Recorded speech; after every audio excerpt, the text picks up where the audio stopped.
The NewsX Business World special panels on the Indian economy, the show where we look at the current state of the Indian economy, how much recovery has taken place, what more still needs to be done to aid India Inc. We've also, of course, been analyzing the budget 2021. Joining us, as always, is a special panel. We have Siddharth Goenka, founder Octave Hotels and AIO Cell, joining us live. Amin Khwaja, founder and CEO, PT Ron, is also with us live. We have Maan, MD and Global Chief Revenue Officer, Codleo, joining us on the broadcast as well. Bharat Goel, founder and director, Bhartiyam International School, is also with us on the broadcast. Dr. Anurag Batra, editor-in-chief, Business World, joins the panel as well. Welcome all of you, and thank you so much for being with us on this broadcast. Mr. Goenka, let me begin with you first. Now, no doubt, one of the biggest impacts of the pandemic has been on the hospitality and on the tourism sector. How was the last year for you, Siddharth Goenka, and how much have you been able to recover from the COVID hit? Thank you all for having me here. Yes, the COVID pandemic was the hardest hit on the hospitality sector, especially for our hotels. We focus more on the city hotels, which rely a lot on business travel. So over the last, you can say 10, 12 months, we've had the lowest business that we have ever seen in our entire careers. So the first 4 months were looking really low. However, in the last couple of months, with things opening up and the fear of pandemic sort of subsiding, we are seeing things slowly bouncing back. But still, we are not even close to, I would say, 50% of what we were pre-pandemic. Although this is a very different story with the city hotels that we operate in. When I talk to my friends in the leisure hotel segment in markets like, like Goa and some of the holiday destinations, the pickup there is much better, and they are seeing levels, some of them have even exceeded pre-COVID levels. Okay. So, yeah, that's an interesting point. Go ahead, complete your point.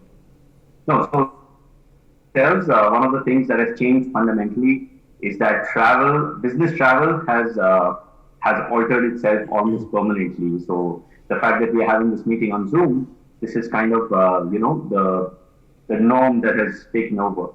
So in general, people have reduced their travel, and so many city hotels that rely on this kind of transient business travel will have to find new ways to adapt ourselves.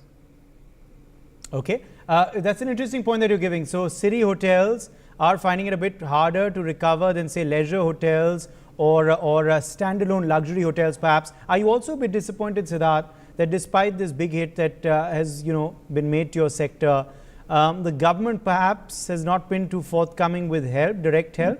Is that a disappointment? That's always a complaint from the hospitality industry. We believe when, tourism in general has a big multiplier effect to the economy. So every dollar that we spend in tourism generates an incremental amount of employment. And hence, we always request that, especially at this time, most of the hospitality sector has been under stress that we've not seen before. So yes, we would have definitely liked for the government to give some kind of short-term incentives, if not long-term, to help the economy revive, to help our hotels revive, to make it easier for people to travel, for hotel owners to be able to survive. So many hotels I'm based in Bangalore, but all cities who have temporarily shut down their shutters. So it's really a tough time, and of course, we would always hope for the government to provide us an olive branch. Dr. Batra, you're on mute, sir. I have to unmute the economy as the Prime Minister unmuted the finance and the Finance Minister unmuted the economy. Now, if I may ask you, we know the situation with hospitality, Siddharth, but in the last 30 days, leisure travel has gone up, and you talked about Goa, but also there is staycations, there is, people are taking breaks, people are working from hotels. And if I may say, looking at what's happening around, and let's take, both Uday and me are part of media company, we are bringing our physical events back from this weekend. So our first physical event starts on Friday. Now that's Thursday actually. And our first physical event happened last month, in fact, interestingly as well. Yeah. So what is happening is, I think there is some semblance of normal. I'm not saying it's normal or we should behave it's normal, but I think there is some semblance of normal. And Uday, you remember, you mentioned on the show that the finance ministry officials have indicated that for lot of sectors that are contact sectors, as things improve, there may be a sectoral incentive given. Yes. So maybe for the hospitality sector, we could expect something in April or May. That's a possibility, and the business will, in my view, only come up. The question is of ARRs. Will the ARRs come back or not? What is your sense, Siddharth? I think it will take a while for the ARRs to actually come up. If you look at any of the city hotels again, and in any of the major cities in India, from Bangalore to Bombay to Delhi, you will see that a lot of quality hotels are selling themselves at ARRs that are almost 30, 40, 50% lower than what they were selling before.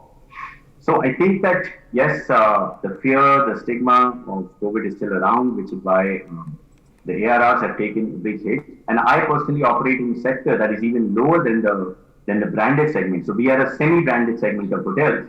So if you can imagine, for example, a Ginger or a Lemon Tree selling at 1,500, 2,000 rupees, then where would hotels like ours sell at?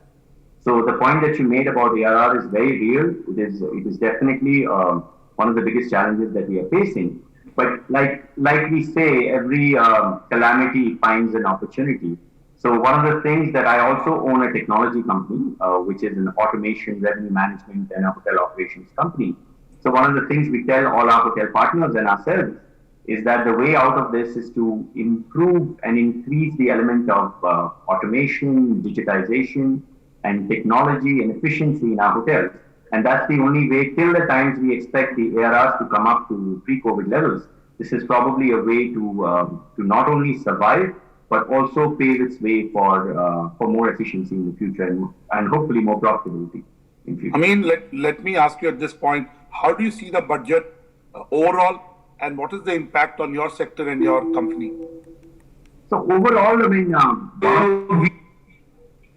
one of the things about the budget is that it is a forward-leaning, sort of a non-interfering budget. So I would say that there hasn't been any specific impact on our industry as a whole. For our startup, yes, there are some softs that have been given to the startups and to the SMEs, which we fall under. For example, the income tax break for the startups has been extended to 2022. Some of the income tax criteria has been relaxed. So overall, as a whole, I think I'm positive about the budget. The budget was a look in the right direction.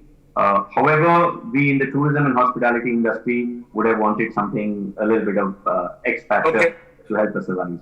Thank you so much, Siddharth. I'd asked that question to Amin, but Amin, come in now and tell us what is your response to the budget and how does it impact your industry and your company specifically? So, budget for us is positive plus negative because I need to give you some background about the company because we are completely online and our business actually grew exponentially after when, say, March, we were almost worried that we may have to not pay salaries, but April, May, mid actually when the e-commerce delivery started, we started growing and now we have already done 2.5x of last year's revenue. So we have done very well after this. I think the only thing we were worried because of the products we manufacture are from China. We were worried that the relationship currently was not going well, and we wanted to move. Before lockdown itself, we wanted to move into Make in India, and we did our pilot run on Make in India before lockdown, and I think in this budget, yes, there are a lot of government has promised that they will give to this, especially electronics, Make in India. But we don't know how these things will be implemented. I hope that there are some experts working closely with the manufacturing setups and helping them to take advantage. Because few things we have noticed in especially our category, which is audio products, where we have seen that the duties have been raised up on the parts. That's right. In fact, In fact, I was with a number one seller of, technology accessories and gadgets, and on Saturday, and we were surprised to see when we read the budget fine print that, there were some policy and nuances which actually did not support the direction in which the budget was going to support local manufacturing. So clearly, I think over representation by the sectors, I think those will be corrected. That's my understanding. But yes, the one that you mentioned took me also by surprise. Yeah, because if I import the finished product, that will be cheaper than what I manufacture now. Because suddenly doing that and helping Chinese products to come in there, because on price we cannot compete with them on the scale they do. They also have captive manufacturing capability. Correct. So they need to dump it on the world to be able to keep their factories going and keep people employed. So clearly, those are policy inconsistencies that may see course correction as the representation from the industry goes. Let me bring in Bharat and Mr. Maan into the conversation. Bharat, you heard Amin from Petron and you heard Siddharth. Tell us, what is your assessment of the budget and how does it impact you? My assessment of the budget is that it was a very clear indication from the government that it is business as usual without any stops or any surprises whatsoever. I'm stopping you, Bharat. We also have to look at the budget in the context of intervention from the finance ministry and the government during COVID over the last 10 months. There were mini interventions or mini budgets, if you want to call that, both from the finance ministry and the RBI. So you have to look at the budget in context of that. I know you run an educational institution, and I know when you were last on the show, you talked about the impact on fees. You said some parents have stopped paying. So have your fees, payment from parents come to 100%? I know in Delhi, my children have started going back to school and they were excited to go back to the campus. In fact, they were super excited. So, I just want to tell you that you're right. The government sees it as some way back to normalcy, and they did give some sops before. So you're right in your assessment that government feels that it has done the most it could have. Yeah. Go on. Moreover, in fact, from an education perspective, government has looked at the sector as if nothing happened. The schools in India have been closed for over a year, and it's in fact most of the places they've not even opened yet. Even in Delhi, I think only from classes 9 to 12 they've opened. So the junior kids have not yet come back to school. The fee recoveries have improved a little since students in senior classes have come back. But otherwise, if we look at the total fee figure in budget schools, it is only somewhere around 20% of the total collection that it should be. Owing to the pandemic, high courts in various states, even Supreme Court have intervened and said that you cannot take any other fee other than tuition fee during the pandemic. And even the collections for tuition fee have not been more than 20-25%. It has become extremely difficult for schools across the country to pay, take out salaries, complete salaries. All salaries have been deferred. Now, since there's a new session on the horizon that we're looking at, the schools and in fact, I would say every education institution today is looking at the government to come up with very, very clear guidelines as to will we enter into a new academic session with any relaxation further, how the schools open, and probably I would have liked if the government would have intervened and said how to have safer schools in our country. How probably children, when they return in government schools, they will be taken care of, whether sanitization mechanisms and other mechanisms which are very, very important for even government schools, will they be done. But to my surprise, NEC was launched, was there, National Education Policy was there. They announced the National Higher Education Commission, but nothing for the primary, secondary and senior secondary education at all. And the budget allocations have been in fact lower this year than what they were previous year, wherein the commission had promised a 6% of GDP expenditure on government on education, which has in fact reduced by 0.04%. So this is a very strange budget. From education industry perspective, I expected much more. And in fact, I would suggest, I wanted that government should have had a very clear strategy that these are the steps we are taking in a short term, and this is what we are doing in the long term.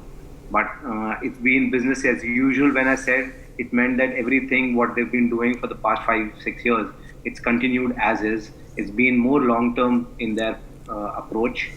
Privatization has really taken the forefront of the entire discussion that is Yeah, happening. because one of the questions that was, see, again, it depends on how you look at the budget. The stock markets went up, and by and large, the budget got a thumbs up from the industry because of three reasons. One, there was no negative tax, whether it was a COVID cess, whether it was inheritance tax on property, or any other tax on property.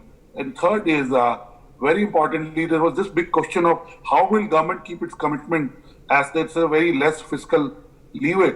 But the LIC disinvestment itself will give enough money to the government to be able to keep all its commitments. And again, once the way economy is improving and as the government continues to invest in public spending and infrastructure, there will also the GDP will grow, so the collections will grow. So clearly, the government did a very fine job for a reset budget, for a heal the society budget, for a recalibration of the budget, I would say. But let me bring you Mr. Maan. Mr. Maan, how do you see the budget? So first of all, thank you very much. In terms of budget, so it's a good step in reviving the economy. Getting back, getting people back to work and pushing demand for goods and services. Government has actually, focused on improving the infrastructure, agriculture, increased outlay in healthcare, and so these all are welcome. There is a support which has been extended to MSMEs and startups also as Atmanirbhar Mission something. So it's a budget for trust and hope. If I'll specifically talk about, IT industry specific comments, if I need to make, then I would say that, the focus on technology sector with various announcements which have been done, such as 8,000 crore mission on quantum computing, the policy for the private sector to build a data center parks, and abolition for dividend distribution taxes is indeed noteworthy, basically. The focus on technology and infrastructure by this government is laudable for sure and lead to a new opportunities for the concerned industry. So over and all, for the IT specific industry, this announcement is pretty good. And announcements to provide digital connectivity to all public institutions at a Gram Panchayat level as well. This is also tremendous good. And I would say the last one is the digital revolution under the Digital India banner, will also aid to cementing the last kilometer connectivity, basically. Skilling India is one thing which there is a specific comment I really want to say that, there is no announcement or scheme or the incentives on skilling India or reskilling India or upskilling India. There are a lot of youth who can be reskilled on technology. That is one thing which I think which is unfortunately, there is no announcement of it. And because skilling India is an important aspect in providing jobs, especially to million people who are waiting to join the workforce, especially for the IT. That's my take on this. Okay. Now, Uday, it seems that, entrepreneurs thrive in spite of the government, but they may say it like this, but unless until there is an enabling environment and a consistent policy, you won't thrive. And the fact that Indian entrepreneurship ecosystem has done well over the last few years is because there is an enabling policy. So sometimes we underestimate the environment we have, we overestimate our own capabilities. I think the government in many sectors, whether it's EV, the whole EV revolution has been powered by the kind of policy government brought. Look at in the last 10 months, the Chinese apps that have been banned has created product companies.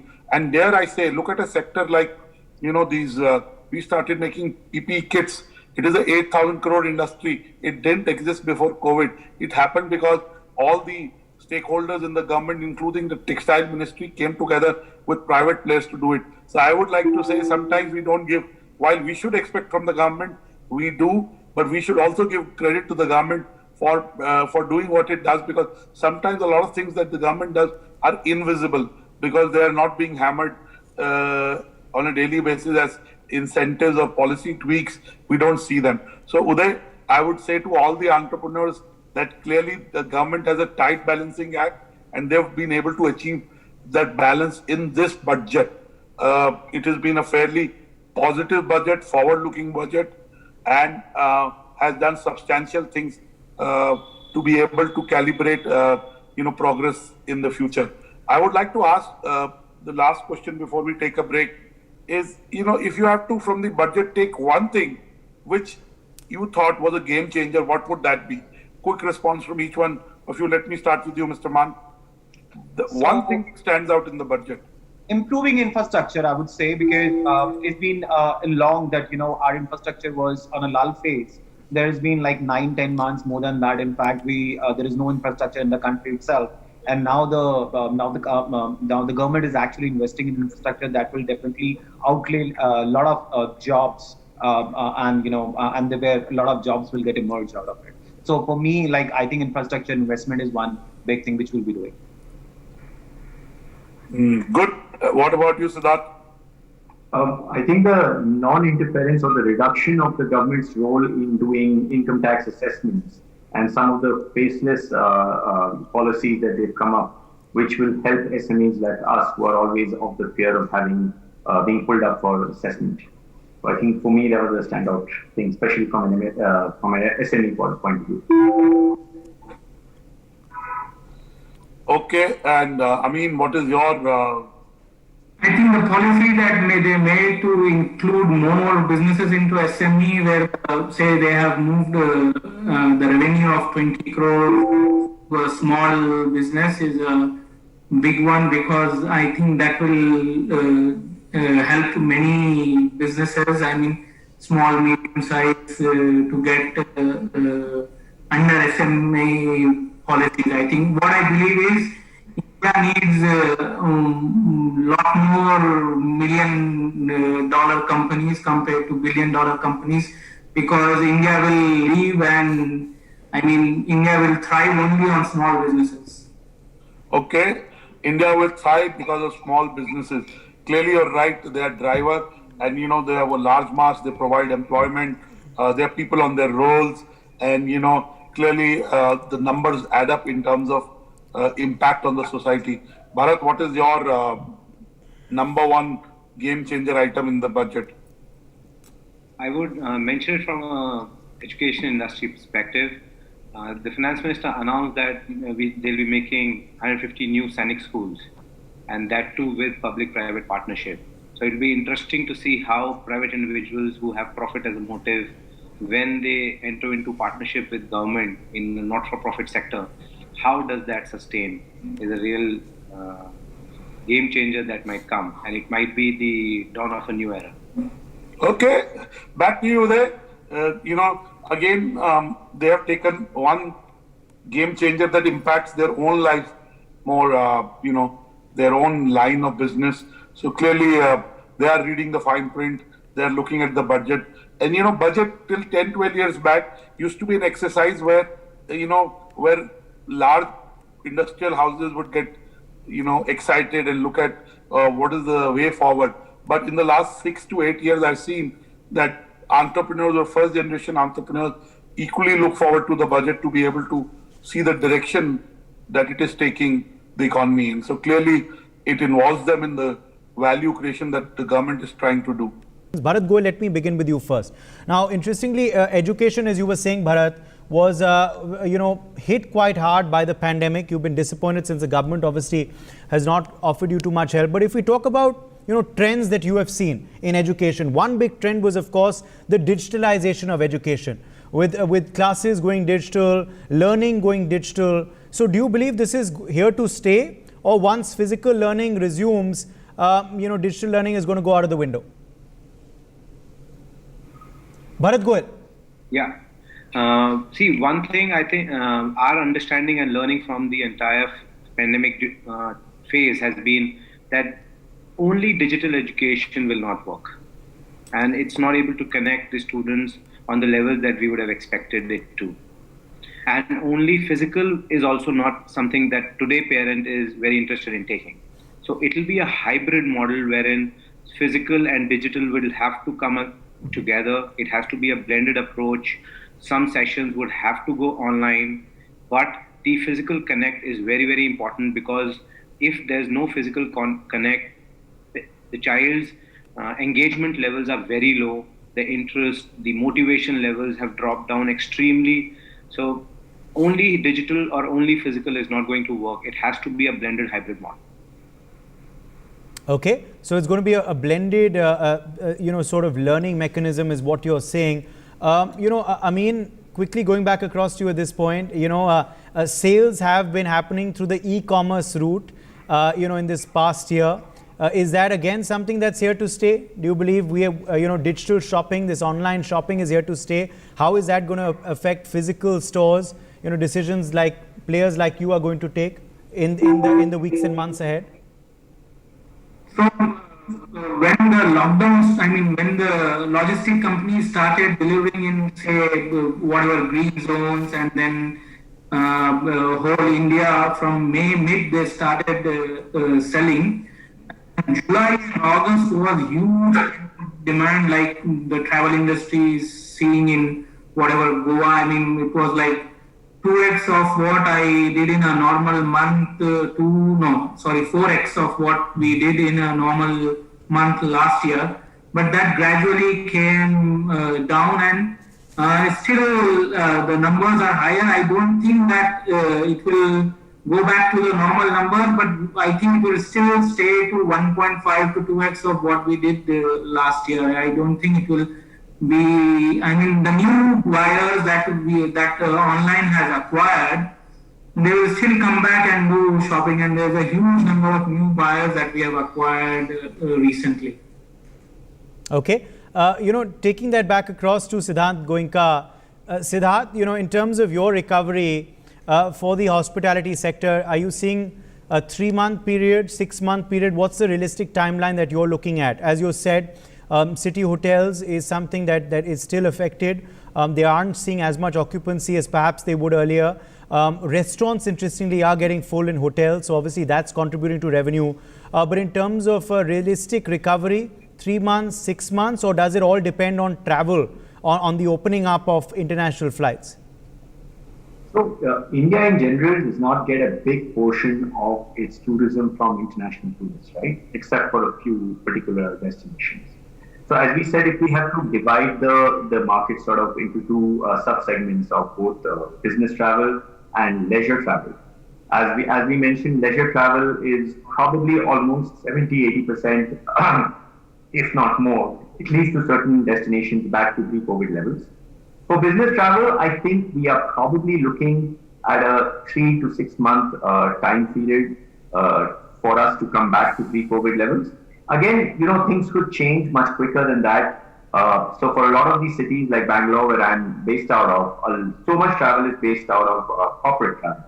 Most companies, as we know, most MNCs and large corporates are still closed. Everybody's working from home. So a simple change in behavior as companies opening their offices, especially the large ones. A lot of small and medium companies have opened their offices and things are back to normal. But most of the large corporates are still working from home. So small changes like those can have a large cascading effect in the business of us city hoteliers. So yeah, I think nobody can really predict how long it will take, but we are hopeful that business travel will be back close to 3 to 6 months. Okay, Maan, quick last question to you before I hand back across to Dr. Batra.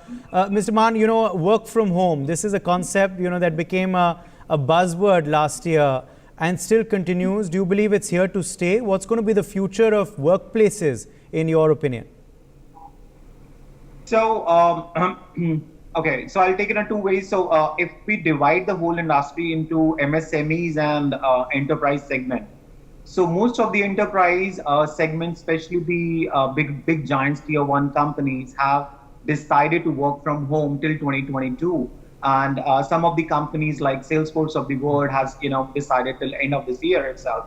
So all the people, even the sales team is work from home now. Now it is not as easy as, when you're working from home, taking, you're regularly coming to the office and once in an off day, you're working from home because there are so many other people, or also your whole family members are working from home itself. Especially those people, especially those students or the trainees coming from the different, towns and cities and, staying in tier 1 cities and then working from there. So working from from a small house and where a lot of people are there is also become a challenge. And trust me, if in case you look at the back, the projects are getting hampered, Yeah. and people are busy as well. So most of the time, as a IT companies, when we have to implement projects, most of our time is like going in, doing a follow up, having a lot of Zoom meetings, having a lot of online meetings, and regularly be in touch with the developers, consultants, and just taking the projects updates. And we are not giving enough time to develop those things as well. So definitely, if permits, then every company will definitely take a step back. Should work from office. But there are some companies, I heard from a couple of my friends. So they were rented offices, and they have quit those offices. And now, when everybody is getting back to normal, they have to take another office to call the employees back to the office itself. So depending on the situation, most of the companies, I would say 90%, 80%, would really want every employee should work from not from work from home, but from office itself. However, but consider the fact that it's still not normal, it's still 90%, it's still not reached to the 100%. There are still chances of COVID. So definitely, every company will take their own time, sweet time to take their step as and when they have to. Okay, Dr. Batra. And if I may just add to what Mr. Maan said.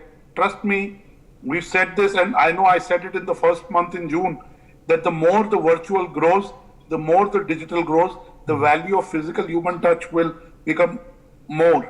And in the last 2 weeks, I can see that manifesting. People are wanting to go out, meet people, go to restaurants, go to hotels. People have started traveling again. Offices started opening, and I would agree with Mr. Maan that while some panelists believe that sales people are doing well from home, I won't agree. Sales, by the nature of it, we may have had the compulsion, so we made the best of what we had in terms of virtual, but it's not the same. You need touch and feel. So at least for some time there will be going back to physical touch, because we missed it for so long and we were comfortable with it in a pre-COVID era. So I think it augurs well for a lot of sectors and industries. True. Dr. Batra, yes, over to you for the next set of questions. Okay, Uday, you're doing this from home. If you were given a choice to do this from the studio, I know you'll have to travel again. I'm in the studio today, actually. So okay, see, yes, what I'm saying, I didn't even know, but see, what I'm saying is true, because I'm looking forward to, I have not opened my office yet, but from 1st March, I'm looking forward to going back to office. Yes. Because there is a value to face, however tools we may use. And now we have the option, if for the day that we don't want to go, critical meetings, critical recruitments. I mean, you heard a lot of panelists saying we've onboarded people, 100 people, 200 people, 20 people without ever meeting them. You heard investors saying we've invested 1 million, 2 million, 5 million, 20 million in companies that we've never met, the founders we've never met. So it's good that we have now both the options. We are more comfortable with online right now, but with physical human touch, we were always more comfortable. Now, let me ask Bharat, if I were to talk to you 6 months from now, 12 months from now, what would you have liked to see achieved in terms of your sector, education? I rightly agree with you. I have a boy who's in class 7. I have a girl who's in class 11. My girl has started to go to school, and because she's in class 11, when she was in 10th, she was away from school because it was board, and then the COVID happened. So she didn't go to school for 13 months, and she was missing school. But I know my boy is still doing his studies from home. But for schools, how do you see the next 6 months? Do you see a lot of schools coming back to their pre-COVID numbers? Because not only impacts the school owners, it impacts the teachers, it impacts the complete ecosystem of the school administration. So give us a sense of what do you think will happen to schools, especially in tier 2 and tier 3 cities? What the ideal situation is, we reach our old numbers. But the fact of the matter is, till the time everybody is vaccinated and the entire hysteria that is around COVID, which still is left in some pockets, until and unless that is done, our pre-primary wing of every school is not going to come back to anything more than 30%, 1/3. That's it. Yes, from grade 6 to 12, which is middle and senior, we will still receive full strengths going forward in the next academic session, definitely not in this session. Also, governments in different parts of the world, our country especially, is handling the situation very differently. So I hail from a state of Uttarakhand where the numbers of COVID are not that high. But still, government has not been courageous enough to take decisions of opening the schools, even in the primary wing. So it is very different. And then our country is into election mode every now and then. So wherever there will be elections, it will be even more difficult for the government to take the step and the decision to open schools, because children are a very sensitive topic for any parent, and they just don't want to take any risk at the moment. Absolutely. And sorry to say, but education often takes a backseat when it comes down to safety of children. It is the last thing that is on mind of anybody, at least in our country, at least. Okay, so you are saying that in 6 to 12 months you see it coming back to only between 30 to 50% of its original revenue. Is that what you are saying? Did I hear you right? If in terms of revenue, we say we should reach somewhere around 70%, but that will be very staggered between the classes that we're talking, right? So probably middle and senior will reach their full strength, but primary is where the schools will suffer. And this is one age group wherein the difficulty of getting the children back to school will be immense. Convincing parents, arranging for transportation. And in fact, in schools, transportation is going to be the biggest problem going forward. The SOPs are very stringent. It is very difficult to run. The transportation costs are coming more than the tuition cost of children. So these are some very key elements which every educational institution would have to figure out. And the next 6 months are very critical on how people come out of this jam that everybody is into. Today, as in the senior schools have opened, we've seen that when we are calling teachers back, almost 20% of the teachers are not even coming back. Now they're used to teaching from home. They're not ready to come back. So okay. But don't they miss school? I would like to know. I missed my office. Most of my colleagues miss my office. Students miss the school. So I'm sure teachers miss the campus and the school. But it's, it'd be interesting to see how school owners, school administrators make up for this 30% shortfall. How do they deal with it? And we are all assuming that Corona will not come back, or we would have all been vaccinated, so we won't be that worried. God forbid if it is a Grey Rhino event, which means it happens once more, and then all the scenarios will change. So I hope that it was a black swan event, and hopefully won't happen in the near future. Yes, Bharat, you want to say something? Yeah, I just wanted to add that the next 6 months are also going to be critical in terms of the technology adoption that schools are going to do now. Because as I've said earlier when he asked that whether only digital will work or only physical will work, and both will not work independently. So it has to be a blended model. So every school in the country would have to have a situation wherein some child would be in a containment zone and he cannot come to school. So will the education for that specific child stop? No, it has to run concurrently. So schools would have to have digital and physical infrastructure blended together so that the same class can either be beamed into their houses, and children who are not able to come to schools can actually see those classes and learn something while they're still at their homes. So this is the next 6 months, how schools will develop. A lot of expenditure will also be required on schools front, and ours is a country where 90% of the schools are budget schools. So this is going to be a really challenging time. Okay, fantastic. Clearly there have been performance-linked incentives for manufacturing, and I know with that one change in the budget, suddenly importing from China is even more lucrative than it used to. And I'm hoping that we'll go back to correcting that. Hopefully an error and not an intended policy. But beyond that, if we talked in 6 months from now, what are the positives you see over the next 6 months? I think there are lots of people focusing on Make in India, especially in electronics.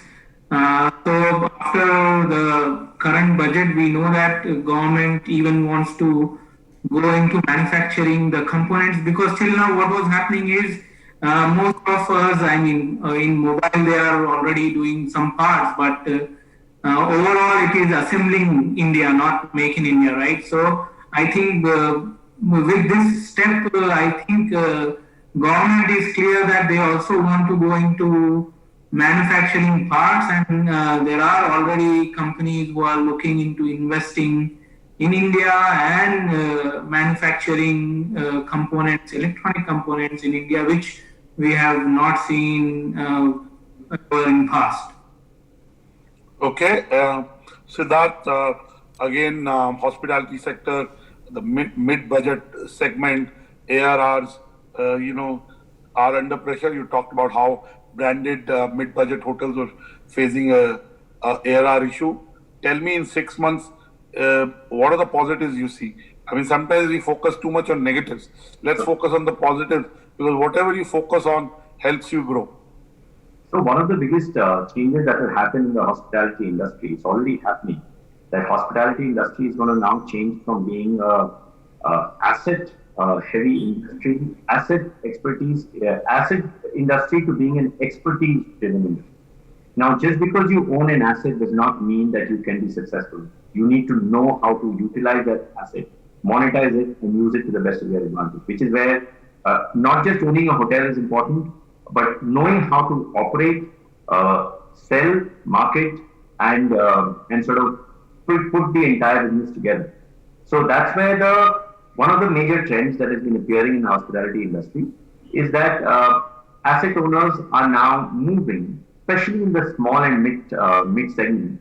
They are moving from sort of lease models to hotel operators like us to sort of revenue sharing and a profit sharing model, because they realize that now things are really difficult, and it's only expertise driven people who have the expertise to make it successful, and hence operators like us, who probably are tuned into the new way of digitizing, automizing, and running our hotels efficiently, are getting more and more interest from asset owners who are willing to use our services in a sort of a profit sharing model, as opposed to a pure lease kind of a model.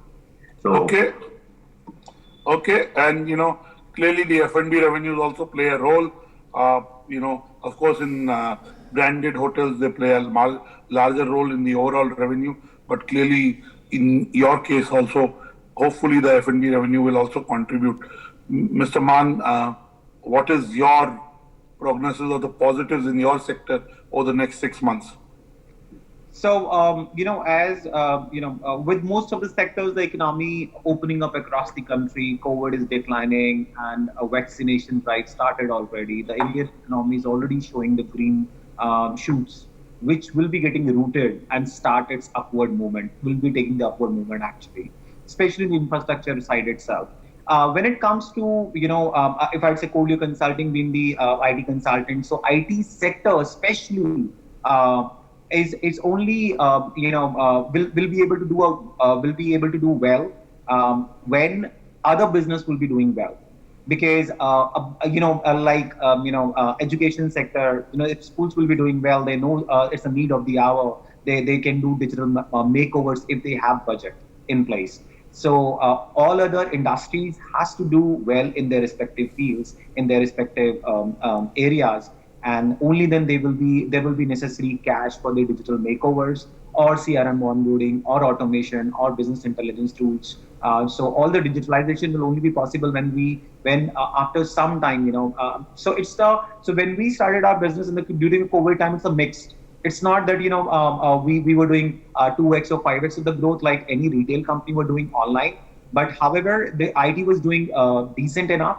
However, now it's booming up. And definitely, especially the education industry, there are a lot of universities we are dealing with. There are a lot of edtech companies we are dealing with who are taking themselves, especially the sales and service CRM onboarding perspective. So there are a couple of sectors within the MSMEs and enterprise, which are taking up a digital makeover, and a rest will definitely be coming on place slowly and gradually. Okay, Uday, I'd like to ask you a question. Apart from being an anchor, you're a citizen of the country, you are a consumer. When you today interact with people outside your studio, outside the media industry, what is the kind of sentiment you hear from them? Whether they're entrepreneurs or people who work for companies, what is the sentiment you get? Uday? Well, the sentiment, of course, is quite optimistic, is quite positive, Dr. Batra. But of course, a bit cautious because, we have set different timelines in the last month of recoveries. But it all depends, of course, on the vaccine and on global sentiments as well. As we've seen, obviously, perhaps India would have been prepared to open up given the numbers that we're seeing today. But because of these fresh lockdowns in Europe and the rising numbers in America, obviously, we've had to curtail, international flights and put off further opening up. So a lot of things are in the changing geopolitical environment of today determined by global factors. So that's one. But two, I think things are very optimistic. Entrepreneur friends that I interact with and other people I interact with from Indian MNCs are very optimistic about the India growth story. They believe that India is truly going to be the buzzword of this new century, and it's now time to concentrate on the Indian market. And also, people are enthused with this sort of go vocal for local cry that the Prime Minister has given. I think people now are thinking twice about buying an Indian product rather than, a Chinese one or a foreign one, particularly if they have a choice. Yes, sometimes you can't help it. If you want an Apple phone right now, it is primarily manufactured in China, so you would purchase the Chinese manufactured Apple iPhone. But in other spheres where suppose you do have a choice between a product that's manufactured in India, say a clothes brand or a jewelry brand, or a food brand that's come up in India. Maybe you want to choose the Indian one vis-a-vis a foreign one. So those are small changes that are happening, and I think that's very that's optimistic. I can give you example. We would had Aman Gupta boat on our show. Aman Gupta's boat, founded by him and his co-founder, are the largest seller of accessories, headphones, Bluetooth speakers, and so on. And they are ergonomic. I asked my 17-year-old daughter, and she feels they are very good. So clearly, they've become number one because they can compete with everyone in design, in pricing, in features. I can give you examples from sector after sector. I think for the first time, Indian entrepreneurs believe they can take on various players in their segments, whether it's a product segment or a services segment. We're traditionally strong in services, but for the first time, I think we have confidence that we can build Indian brands, whether it's in the luxury segment, it's in the technology segment, it's in the accessory segment. So it clearly augurs well for India and the GDP creation that Indian entrepreneurs contribute to. So thank you so much to all of you, Mr. Maan, Siddharth, thank you, Amin, and Bharat. Back to you there. Thank you. Well, absolutely. Let's just have a quick round actually of trends as well. One trend that's going to stand out in 2021, what's a trend that you've observed that you believe is perhaps going to be the defining one, or you believe is going to play a role in consumers' minds or in the economy of 2021? Let's begin with Amin Khwaja. What's a trend that you're going to look out for, you believe that's here to stay?